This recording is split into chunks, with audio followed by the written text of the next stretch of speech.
আমাদের সাথে দুইজন ফেরেশতা সব সময় আছে।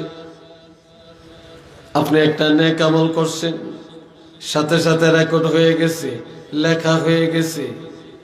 কিন্তু নবীর উম্মতের এত মর্যাদা গো, নবীর উম্মতেরা গুনাহ করলে সাথে সাথে লেখার অর্ডার নাই।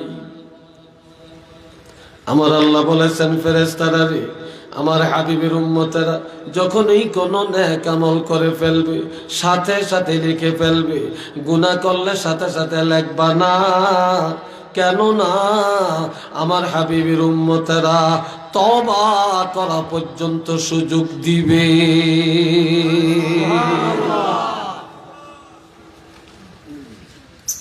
তওবা করা পর্যন্ত সুযোগ দিবে। কষ্ট হচ্ছে না? হ্যাঁ, আপনার সমস্যা হয় না? আল্লাহ এই ভাইয়া আমার, এই ফেরেশতার উপরে বিশ্বাস রাখা ঈমান। আমরা বেহেশত দেখছিনি, দোজখ দেখছিনি, বেহেশত আসিনি, দোজখ আসিনি, আরো জোরে বলেন আসিনি। এগুলা ধ্বংস হয়ে যাবে, বেহেশত ধ্বংস হবে, দোজখও ধ্বংস হয়ে যাবে। হযরত ইসরাফিল আলাইহিস সালাম যখন সিংহে ফু দিবে সব ধ্বংস হবে, বেহেশত ধ্বংস হয়ে যাবে, দোজখও ধ্বংস হয়ে যাবে। কুল্লু মান আলাইহা ফান, সব ধ্বংস হয়ে যাবে। ওয়া ইয়াবকা ওয়াজহু রাব্বিকা যুল জালালি ওয়াল ইকরাম।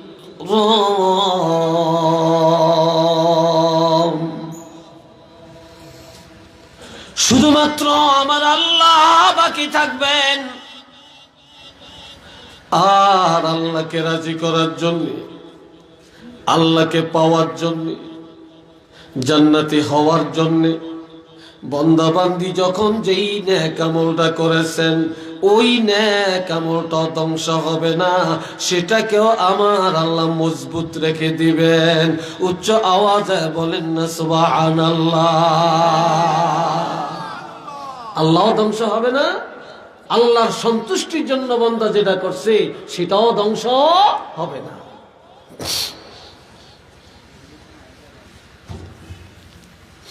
এই কথার উপরে বিশ্বাস রাখার নাম ঈমান।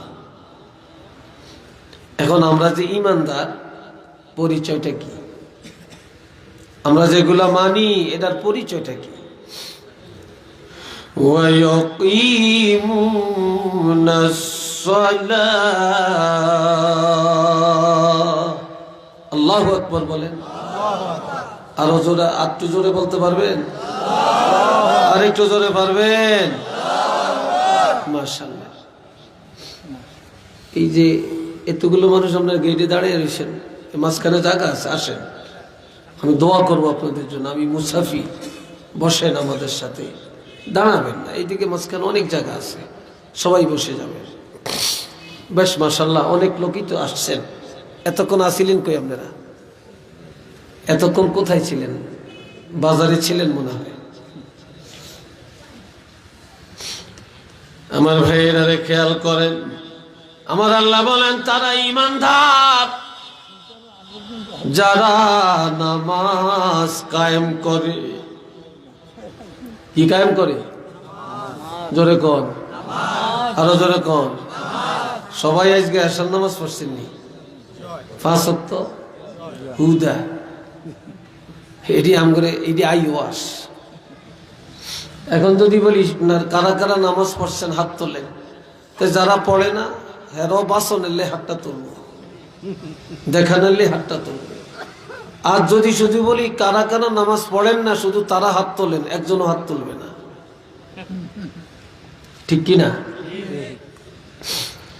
আপনাদের হাতে পায়ে ধরে বলে যাই, আমার আল্লাহ বলেন এই নামাজ হলো ঈমানদারের সবচেয়ে বড় পরিচয়, হলো নামাজ। আপনি যদি মুসলমান হয়ে থাকেন নামাজ নাই কেন? ঈমানদার যদি হয়ে থাকেন নামাজ নাই কেন? আপনি যদি মুসলমানের ছেলে হয়ে থাকেন নামাজ নাই কেন? আপনি যদি মুসলমানের মেয়ে হয়ে থাকেন নামাজ নাই কেন? আপনি যদি মুসলমানের পরিবার হয়ে থাকেন নামাজ নাই কেন? এই জন্য আল্লাহ ঘোষণা দিয়ে দেন, ইমানদারের পরিচয়টা হলো ওয়ায়ুকিমুনাস সালাহ। যারা মুমিন, এই মুমিনের পরিচয় ইমানদাররা নামাজ কায়েম করে।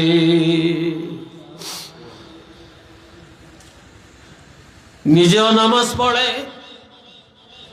ছেলে মেয়েরা নামাজি বানায়, স্বামীকে নামাজি বানায়, বিবিকে নামাজি বানায়, বন্ধু বান্ধবের নামাজি বানায়, প্রতিবেশীকে নামাজি বানায়। আর যারা সমাজের মধ্যে, রাষ্ট্রের মধ্যে নামাজ কায়েম করেন, আমার আল্লাহ বলেন তারাই হলেন ইমানদার। উচ্চ আওয়াজে বলেন না সুবহানাল্লাহ।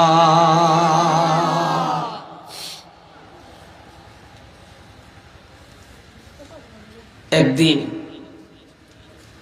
অনেক যুবকেরা কয়, মনে কয় আমরা বড় হইয়াম, বুড়া হইয়াম, দাড়ি পাকবে, চুল পাকবে, বিয়া শাদী করিয়াম, ছেলে মেয়ের বাপ হইয়াম, এরপর একটা ভালা করিয়া ফরেজগার মুত্তাকিন হইয়া নামাজ ধরিয়াম, আর ছাড়তাম না।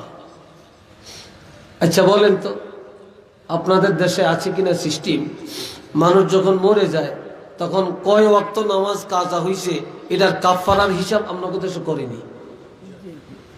চিল্লিয়া বলেন করে কিনা?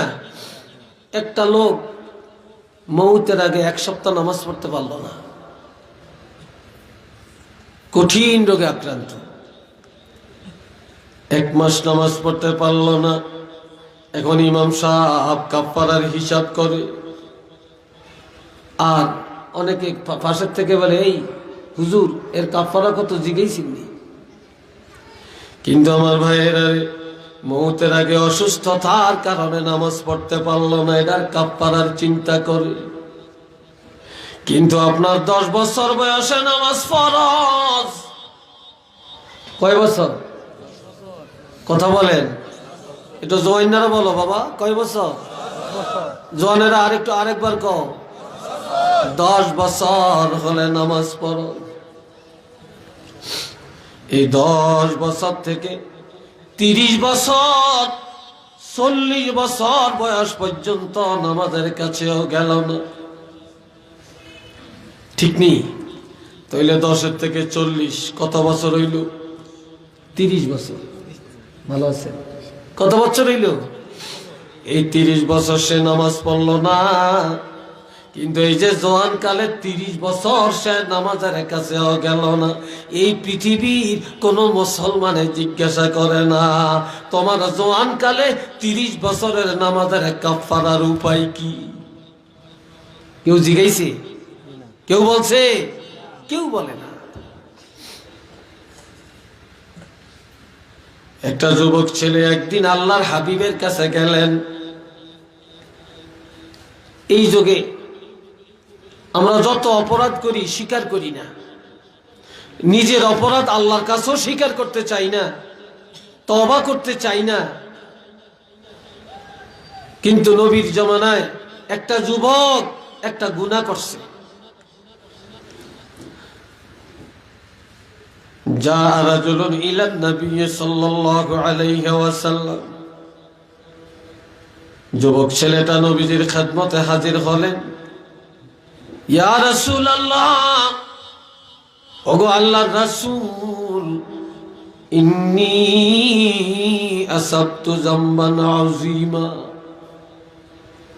আমি মারাত্মক অপরাধ করেছি।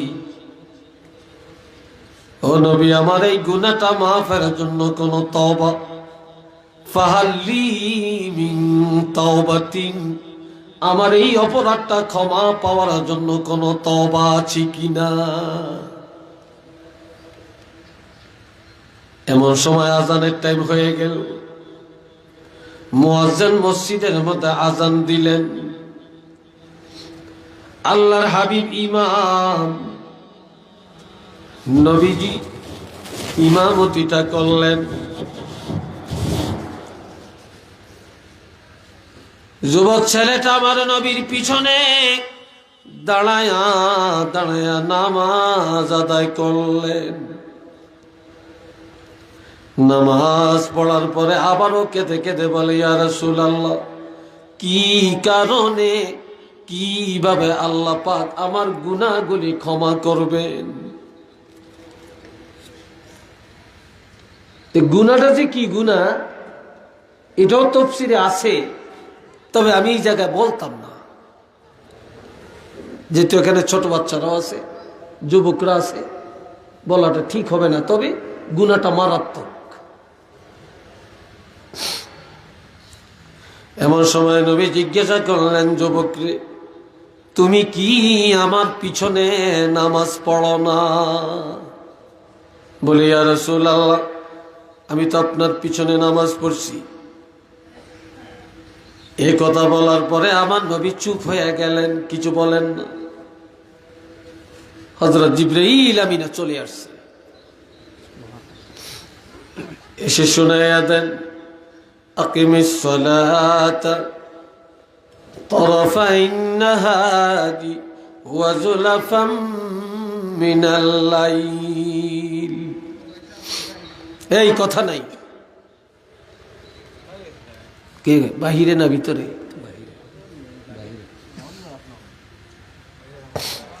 আল্লাহ, এটা কিন্তু তাফসীর। এই যে আমি কথাটা বলতেছি, এটা কোরআনের তাফসীর। জিবরাইল আমিন এসে বলেন, ইয়া রাসূলুল্লাহ, আল্লাহ সুসংবাদ নিয়ে আমাকে পাঠালেন। আল্লাহ বলছেন, আকিমিস সালাত তারাফাইন নাহার, বন্দারে দিনের দুই অংশে নামাজ কায়েম করো। দুই অংশে বলতে দিনের শুরুতে ফজর, দিনের দ্বিতীয় অংশে যোহর আর আসর। ওয়া যুলাফাম মিনাল লাইল, আর রাত্রের প্রথম অংশে নামাজ কায়েম করো। এর অর্থ মাগরিব আর এশা। পাঁচ ওয়াক্ত হইছিনি? কথা কয় না, হইছিনি পাঁচ ওয়াক্ত?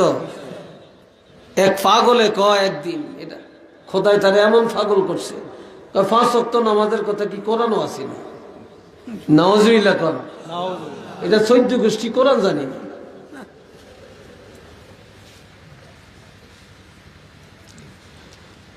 আমার আল্লাহ বলেন, বান্দারে, এই 5 ওয়াক্ত নামাজের মধ্যে ইন্নাল হাসানাত, নিশ্চয়ই 5 ওয়াক্ত নামাজে এমন সওয়াব, এমন নেক আমল, এমন কল্যাণ হবে, ইউযহিবানাস সাইয়্যাত। নামাজি যুবক, নামাজি বুড়া, নামাজি মহিলা যত বড় গুনাহ করুক না কেন, এই 5 ওয়াক্ত নামাজের কারণে তার গুনাহ খাতাগুলি দূর হয়ে যাবে। এই আয়াতটা নাজিল হওয়ার পরে, একটু হাজি সাহেব দেখে না, নাজিল হওয়ার পরে নবী একটা মুস্কি হাসি দিলেন।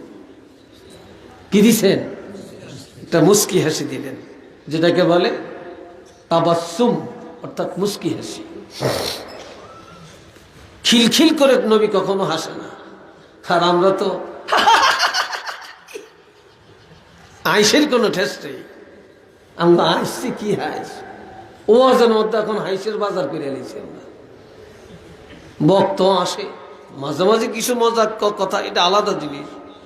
দেখা যায় ওয়াজের শুরু থেকে শেষ পর্যন্ত হাসাইতে হাসাইতে পেটের চাড়মা ব্যথা করিয়া নেয়। এটি বেল ওয়াজ।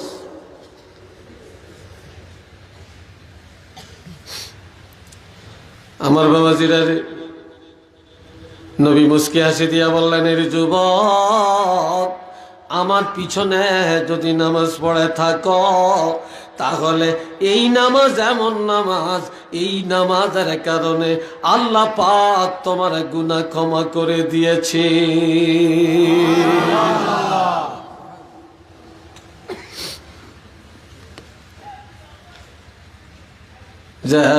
যালিকা, এই আয়াতের শেষে বলছেন যালিকা যিকরা লিযাকিরিন।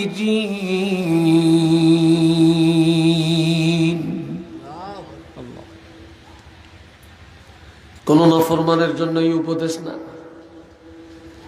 কোন মুনাফিকের জন্য এই উপদেশ না, কোন ইহুদির জন্য এই উপদেশ আল্লাহ করেন না, কোন বেঈমানের জন্য উপদেশ করেন না। এই কথা, এই উপদেশ তাদের জন্য যারা উপদেশ শোনার পরে এই উপদেশ কাজে লাগাবে, যারা উপদেশ মান্য করবে, ইখলাসের সাথে যারা তওবা করে সংশোধন করে যারা আমল করবে, তাদের জন্যই আল্লাহ কোরআনে এই উপদেশটা দিয়েছেন। একটু চিল্লে আরেকবার বলেন না সুবহানাল্লাহ।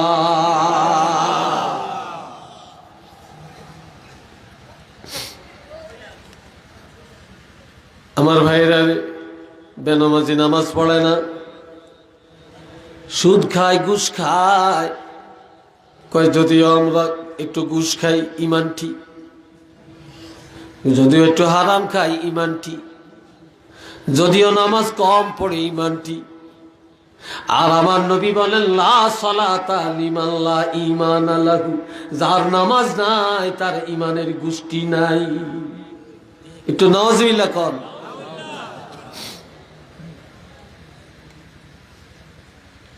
নামাজ আছে যার, ঈমান আছে তার। বলেন আমার সাথে, নামাজ আছে যার, ঈমান আছে তার। ঠিক না? নামাজ আছে যার, ঈমান আছে তার। নামাজ নাই যার, ঈমান নাই তার। আমার ভাইয়েরা, এখন আমার আল্লাহর একটা আয়াত বলেন ফাসুবহানাল্লাহি হিনা তুমসুনা ওয়া হিনা তুসবিহুন ওয়া লাহুল হামদু ফিস সামাওয়াতি ওয়াল আরদি ওয়া আশিয়্যান ওয়া হিনা তুযহিরুন।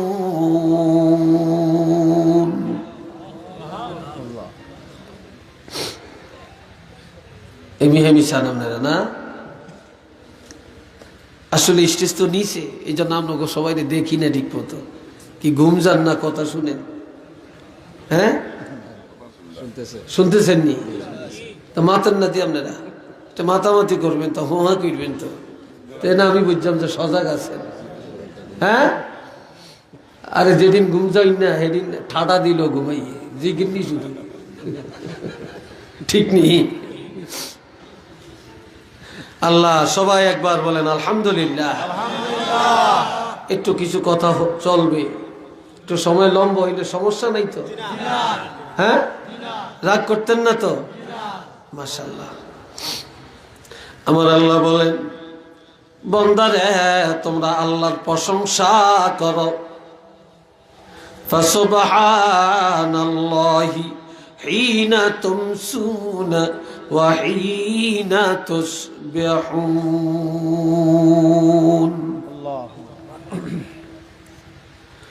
তোমরা মাগরিবের নামাজে দাঁড়ায়া, তোমরা এশার নামাজে দাঁড়ায়া, আর ফজরের নামাজে দাঁড়ায়া আল্লাহর প্রশংসা করো। ওয়া আশিয়্যা,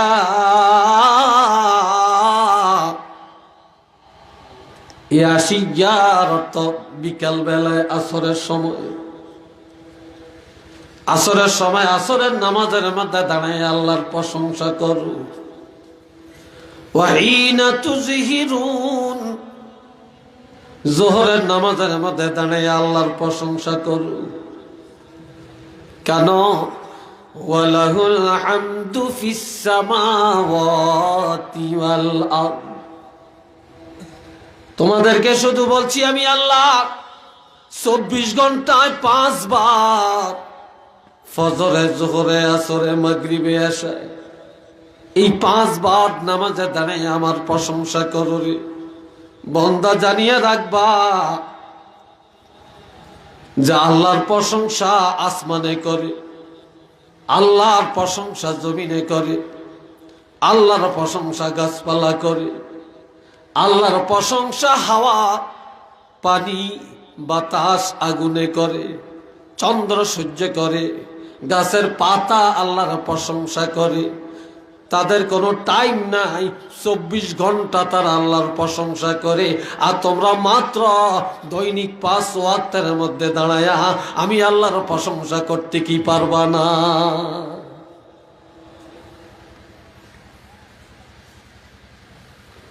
সব 24 আওয়ার্স আমি আল্লাহর প্রশংসা করি।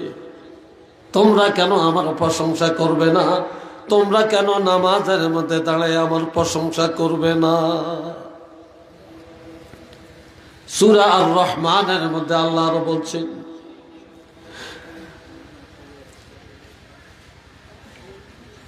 আল্লাহ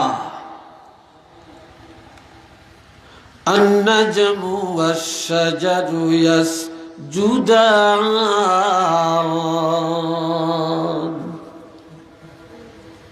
এই তৃণলতাগুলি আল্লাহকে সেজদা করে, জমিনের ঘাস আল্লাহকে সেজদা করে, গাছের কাণ্ড বিশিষ্ট গাছ আল্লাহকে সেজদা করে।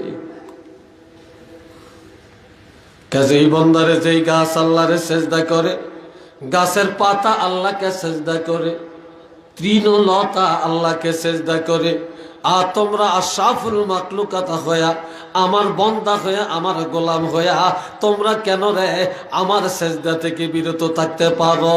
আবার কিভাবে ঈমান দাবি করো, কিভাবে নিজের মুসলমান দাবি করো, অথচ গাছপালা তৃণলতা সেজদা করে, তোমরা আমি আল্লাহকে সেজদা করতে জানো না? একটু চিল্লিয়া বলেন না নাউজুবিল্লাহ।